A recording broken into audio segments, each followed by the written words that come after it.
Draymond, first of all, what did it feel like to be back on the court? And second of all, tell me what happened in that third quarter. I mean, it's great to be back out there. You know, you always want to be out there fighting with the guys. And, you know, to come out with that win tonight was huge. Third quarter, I think we really locked in on the defense side of the ball. That team scored 41 points in the first quarter.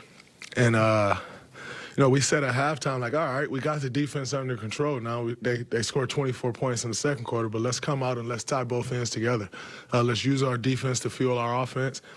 We got the matchups that we wanted to get on the offensive end, and we were patient. And, you know, when we could get stops and not play against a set defense every time, totally different team. Dante said that one of the things that you did and you do pretty consistently is you remind everybody, don't overreact. Do not overreact. Why is that so important? I mean, you know, you overreact and you get out of character. You know, we've been down against this team before, 17 points, 20 points, you name it. And, you know, with the pace of the NBA today, you can come back from down 30, no problem, you know, because you're going to have enough possessions. And so it's really about staying even keel, sticking to the game plan. You know, we come out, you're plugging off Matisse Thybulle. He goes 5 for 6 from three. You know, he hits those first, 3 or 4 threes. It's easy to overreact. But he's 5 from 6 from three, and Damian Lillard's 2 from 7 from three.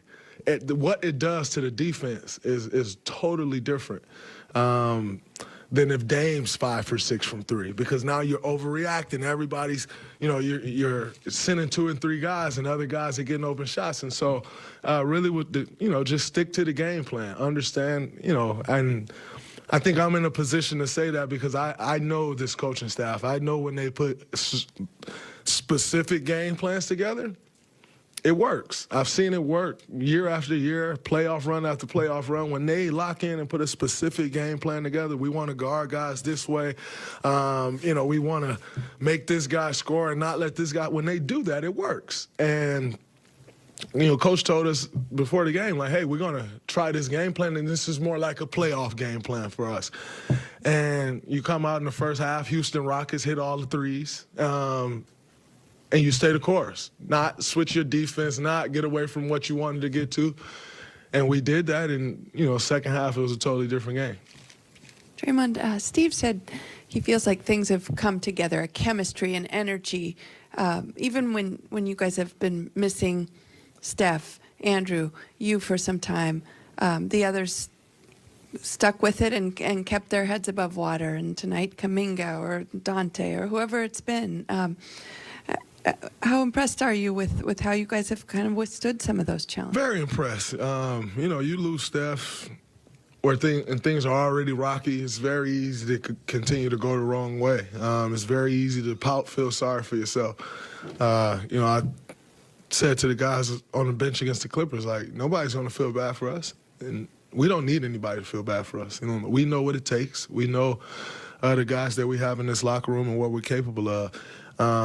You know, very happy to see guys stick with it like guys have. You get a Dante coming here, a Jermichael coming here, and, you know, the expectation is we're going to win. It'll be smooth sailing, and that's just that. The reality is no championship season is smooth sailing. No season is smooth sailing. And it's very hard to win. It's very hard. And so, you know, when you go through the adversity, you got to stay the course, because if you can, you come out on the other side of it a totally different team. You come out on the other side of it motivated. You come out on the other side of it stronger and together. And I think, you know, we're doing that. Now, in saying that, we won 3 in a row games. I think 3 in a row at home.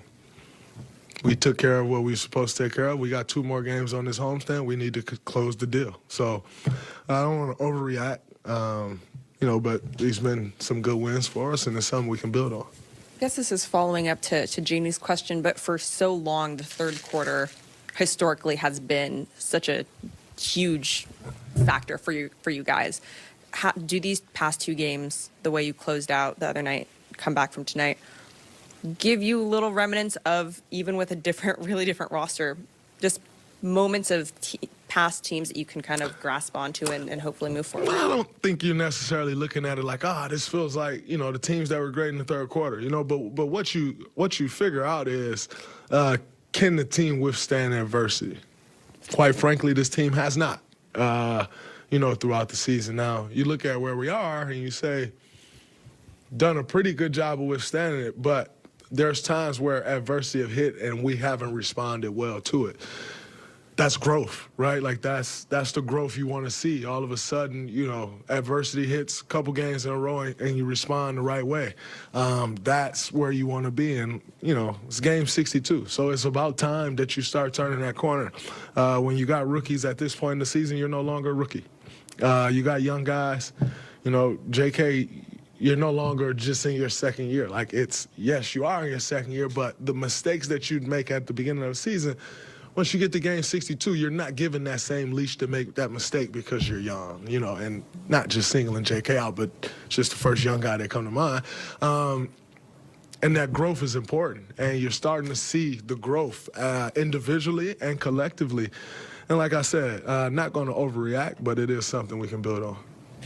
I know this game plan was obviously very Damian Lillard focused, but do you think that more complex game planning more often, maybe trying to have playoff level game planning, can be an answer for what has been your defensive problem? Well, I think we'll start to see more of that.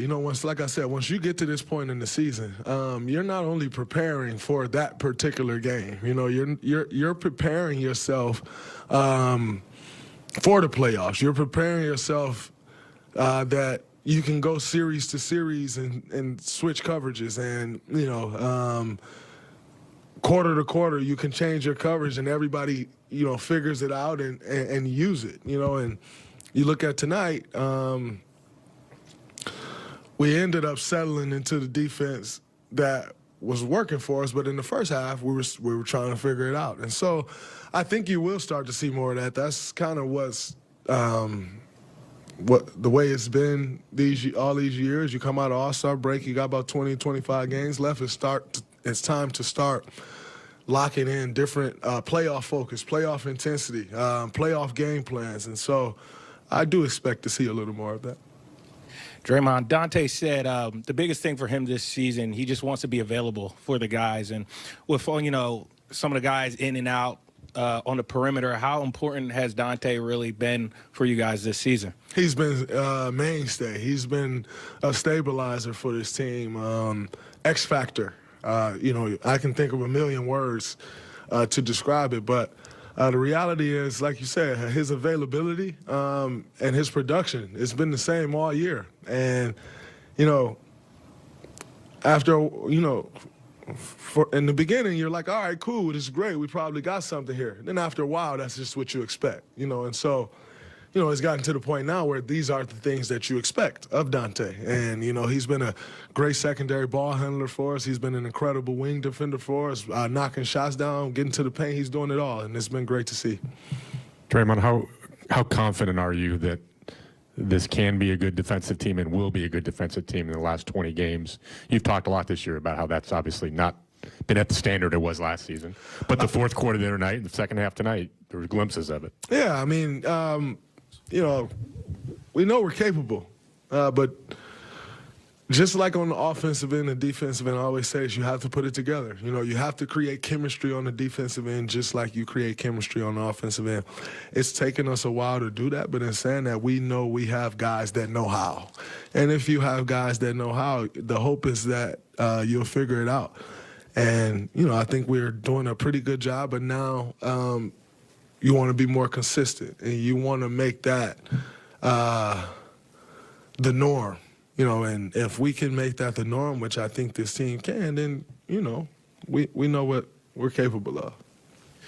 Draymond, Steve said that he likes the combination of Kuminga and Lamb. It opens up the game for Kuminga a little bit. You played with them a lot tonight. It was part of the third quarter.